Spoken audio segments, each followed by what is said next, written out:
सस्नेह जय Jijau Ramakrishna Hari. 22 April रोजी घडलेली पहलगाम या ठिकाणी जी घटना घडली ती अतिशय दुर्दैवी आहे. माणुसकीला काळीमा फासणारीच ही घटना आहे.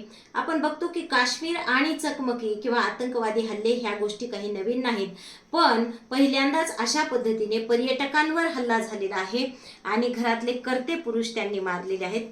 आपण बघतो की ही मन सुन्न करणारी घटना आहे, अतिशय दुर्दैवी घटना आहे. पण त्यापेक्षाही मन आज याने सुन्न होतं की काही लोक या घटनेचा स्वतःच्या राजकारणासाठी किंवा धर्माधर्मामध्ये फूट पाडण्यासाठी, जाती जातींमध्ये फूट पाडण्यासाठी उपयोग करीत आहेत.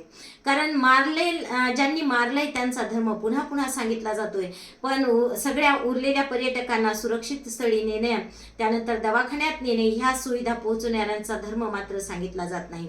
त्यामुळे ही जी घटना आहे तिला वेगळं वळण देण्याआधी मी सर्वांना आव्हान करते की आपली जी सामाजिक वीण आहे ती विस्कटू देऊ नका.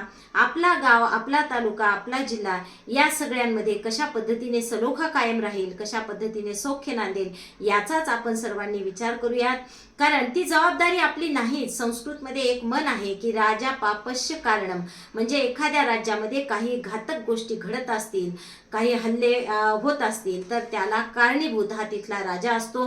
त्यामुळे अशा पहलगाम सारख्या ठिकाणी कुठलीही सुरक्षा नव्हती आणि त्या ठिकाणी हा हल्ला झाला. याला सर्वस्वी मोदी सरकार जबाबदार आहे. त्यामुळे हे जे अतिरेकी आहेत, दहशतवादी आहेत, त्यांच्यावर निश्चितच शासन कारवाई करेल अशी आपण आशा बाळगूयात.